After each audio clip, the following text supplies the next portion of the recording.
দোয়া হিসাবে যদি এটাই আপনি সারাদিন করতে থাকেন তো আপনার জন্য যথেষ্ট হবে, আল্লাহর কাছে আর কিছু না চাইলেও চলবে।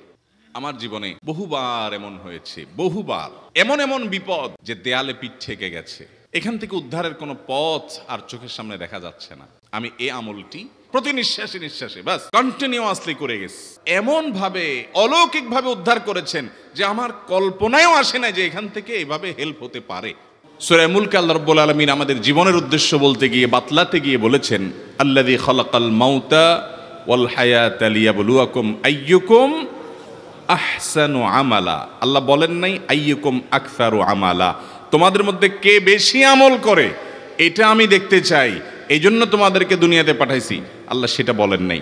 কে সর্বোত্তম আমল করে, সবচেয়ে কোয়ালিটিফুল আমল করে, কার নামাজ কত সুন্দর, কে মুসলমান হিসেবে কত ভালো, আল্লাহ তাআলা সেটা দেখতে চান, সেটা প্রমাণ করতে চান। আল্লাহ জানেন সবকিছু। মোহতারাম হাজরিন, আমাদের আমলের কোয়ালিটি আল্লাহ তাআলা চান, কোয়ান্টিটি মুখ্য না। সব সময় বেশিরভাগ ক্ষেত্রে কোয়ালিটি হলো মূল। কিন্তু একটা আমল আছে যে আমলটার কোয়ালিটি তো ভালো হতেই হবে সব আমলের মতো, পাশাপাশি কোয়ান্টিটিটাও আল্লাহ তাআলা চান বান্দা বেশি পরিমাণে করুক। কারণ বান্দার সাথে আল্লাহর যে একটা সম্পর্ক ঈমান আনার ফলে হয়েছে, এই সম্পর্কটা মোবাইলের নেটওয়ার্কের মতো। মোবাইলের নেটওয়ার্কের সাথে তুলনা করা যায়, উপমা দেয়া যায়, দৃষ্টান্ত দেয়া যায়। আপনার মোবাইলের যে সিম আপনার সেটে আছে, টাওয়ারের সাথে এই সিমের কানেকশন যত ভালো হবে তত এটা ব্যবহার করে আপনি শান্তি পাবেন, কথা বলে শান্তি পাবেন, কল করতে আপনার কোনো ডিস্টার্ব হবে না, কল কেটে যাবে না, কথা কেটে কেটে যাবে না, কথা স্মুথলি বলতে পারবেন। যত বেশি টাওয়ারের সাথে এই সিমের নেটওয়ার্কটার কানেকশন মজবুত থাকবে। আমরা সবাই আমাদের রব হিসাবে আমাদের মালিককে, আরশ আজিমের মালিককে স্বীকার করে নিয়েছি। সেই স্বীকৃতির ফলে আল্লাহর সাথে বান্দা হিসাবে আমাদের কানেকশন প্রতি মুহূর্তে যেন থাকে। এই জন্য প্রিয় নবী সাল্লাল্লাহু আলাইহি সাল্লাম প্রতিটা পদে পদে, প্রতিটা কাজে কাজে, প্রতিটা মুহূর্তে মুহূর্তে আমাদেরকে জিকির শিক্ষা দিয়েছেন, দোয়া শিক্ষা দিয়েছেন। ইমানদারের জীবনে এমন একটি পদক্ষেপও নাই, এমন একটি কাজও নাই যেই কাজে কোনো না কোনো দোয়া নবী করিম সাল্লাল্লাহু আলাইহি সাল্লাম শিক্ষা দেন নাই, এমন কোনো কাজ নাই। মুহতারাম হাজরিন, আপনি যখন আল্লাহর স্মরণ করে অর্থ বুঝে নবীজির বাতানো দোয়া জিকিরগুলো পাঠ করবেন, আপনার অন্তরে এক ধরনের তৃপ্তি অনুভব করবেন। আপনি অনুভব করবেন যে আপনি পাওয়ার হাউসের সাথে কানেক্টেড আছেন, সংযোগ আপনার আছে, নেটওয়ার্ক আপনার আছে আল্লাহ তাআলার সাথে। এটা আপনি অনুভব করবেন এবং অসম্ভব অভূতপূর্ব এক ভালো লাগা আপনার কাজ করবে। এই জন্য জিকির ছাড়া যেন ইমানদারের কোনো অবস্থা না কাটে। চেষ্টা করব না ইনশাআল্লাহ। জিকির বলতে আমরা বুঝি কিছু মানুষ একত্র হয়ে সবাই মিলে সুরে সুর মিলিয়ে তালে তাল মিলিয়ে শুধুমাত্র কিছু বাক্য উচ্চারণ করা, এটার নাম আমরা জিকির মনে করি। ভাইরা আমার, জিকিরটা আরো ব্যাপক অর্থবোধক। প্রতি কদমে কদমে আপনি যখনই বিসমিল্লাহ বলছেন, দোয়া পড়ছেন, স্মরণ হচ্ছে আল্লাহর কথা, আল্লাহর কাছে কিছু নিবেদন করছেন, চাইছেন, ওইটা সবগুলাই জিকির। বরং জিকিরের সর্বোত্তম ফরম্যাট সেটা যেটা নবী করিম সাল্লাল্লাহু আলাইহি সাল্লাম পদে পদে আমাদেরকে শিক্ষা দিয়েছেন। নবী করিম সাল্লাল্লাহু আলাইহি সাল্লামের প্রতি দুরূদ প্রেরণ করা।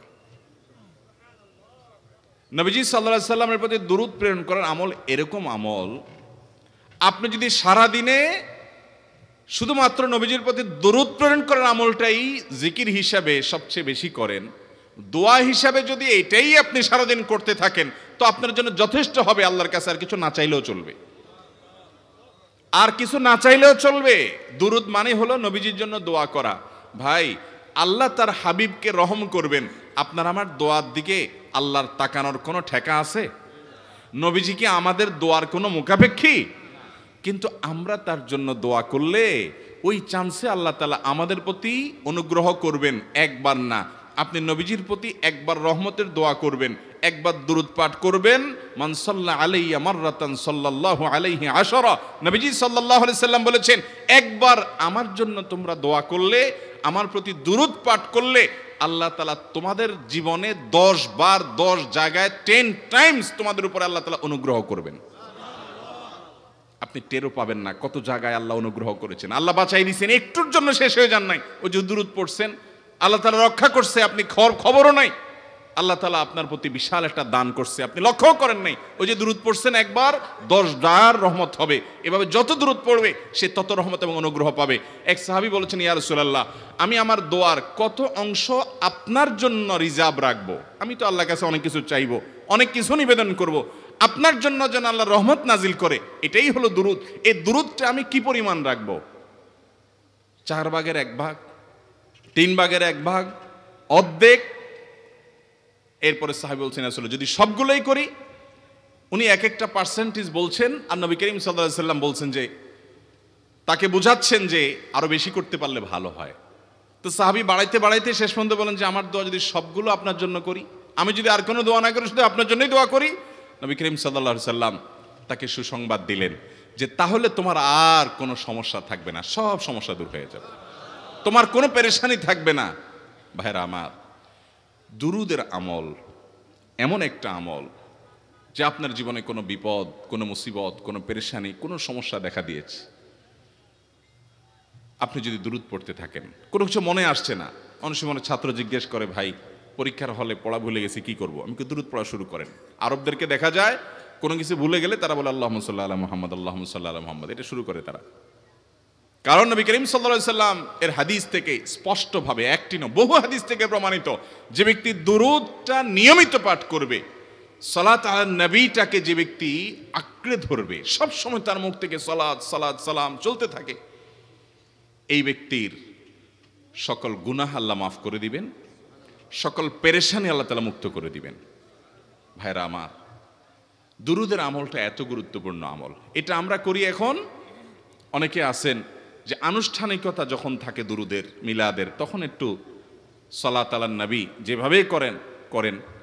আর বাকি অনেকে আছেন যেগুলো করারও কোনো খোঁজ খবর নাই। দুরুদ বেশি বেশি করে পাঠ করবো তো ইনশাআল্লাহ। সবচেয়ে শ্রেষ্ঠ দুরুদ, সবচেয়ে উত্তম দুরুদ হলো দুরুদ ইব্রাহিম, যেটা নামাজে পড়েন। আর সবচেয়ে সংক্ষিপ্ত দুরুদ হলো সাল্লাল্লাহু আলাইহি ওয়াসাল্লাম। এছাড়া নবীজির প্রতি দোয়ামূলক যে কোনো দুরুদই আল্লাহর কাছে গ্রহণযোগ্য হতে পারে, যদি দুরুদের অর্থের মধ্যে, কথা বলার মধ্যে খারাপ কিছু না থাকে। দুরুদের নামে অনেকগুলো দুরুদ প্রচলিত আছে বিভিন্ন বই পুস্তকে, অমুক দুরুদ পড়লে অমুক এত নেকি হয়, বা অমুক দুরুদ পড়লে এতবার পড়লে ওই বিপদ দূর হয়। এগুলো কোনো হাদিস নির্দেশিত না, এগুলো হয়তো কারোর তাজরিবা, অভিজ্ঞতা নির্ভর। কিন্তু হাদিস নির্দেশিত দুরুদ হলো দুরুদ ইব্রাহিম, আর সবচেয়ে সংক্ষিপ্ত দুরুদ হলো সাল্লাল্লাহু আলাইহি সাল্লাম। অর্থের ভিতরে যদি খারাপ কিছু, শিরকের কিছু না থাকে, নবীকে আবার আল্লাহর পর্যায়ে পৌঁছানোর মতো গোমরাহি যদি না থাকে দুরুদের অর্থের মধ্যে, তাহলে যে কোনো দুরুদই আপনি আল্লাহর কাছে পেশ করতে পারেন। আমার জীবনে বহুবার এমন হয়েছে, বহুবার এমন এমন বিপদ যে দেয়ালে পিঠ ঠেকে গেছে, এখান থেকে উদ্ধারের কোনো পথ আর চোখের সামনে দেখা যাচ্ছে না। আমি এই আমলটি কন্টিনিউয়াসলি করে গেছি, হরদম, প্রতি নিঃশ্বাসে নিঃশ্বাসে, বাস টয়লেটের টাইম বাদে বাকি ফুল টাইম এটা দুরুদ এবং ইস্তিগফার অব্যাহত রাখছি। আল্লাহ তাআলা এমন ভাবে অলৌকিকভাবে উদ্ধার করেছেন যে আমার কল্পনায়ও আসে না যে এখান থেকে এভাবে হেল্প হতে পারে। ভাইরা আমার অভিজ্ঞতার 2 পয়সার কোনো মূল্য নাই। আমার অভিজ্ঞতা কি আসলো না আসলো, এটাতে কিছু আসা যায় নাই। রহমাতুল লিল আলামিন, আল্লাহর রাসূল, আল্লাহর নবী ওয়াদা করেছেন যে আপনার পেরেশানি দূর হবেই হবে ইনশাআল্লাহ। অতএব দুরুদের আমল বেশি বেশি করবো না ইনশাআল্লাহ। দুরুদের ব্যাপারে নবী করিম সাল্লাল্লাহু আলাইহি সাল্লাম এক হাদিসে বলেছেন, আকসিরু আলাইয়া মিনাস সালাতি মিন ইয়াউমিল জুমআতি ওয়া লাইলাতিল জুমআহ, জুমার রাতে আর জুমার দিনে, অর্থাৎ বৃহস্পতিবার দিবাগত রাত আর জুমার দিন শুক্রবার, এই সময়গুলোতে তোমরা আমার প্রতি বেশি বেশি দুরূদ পাঠ করো। এই যে নবীজি বলছেন বেশি বেশি পাঠ করো।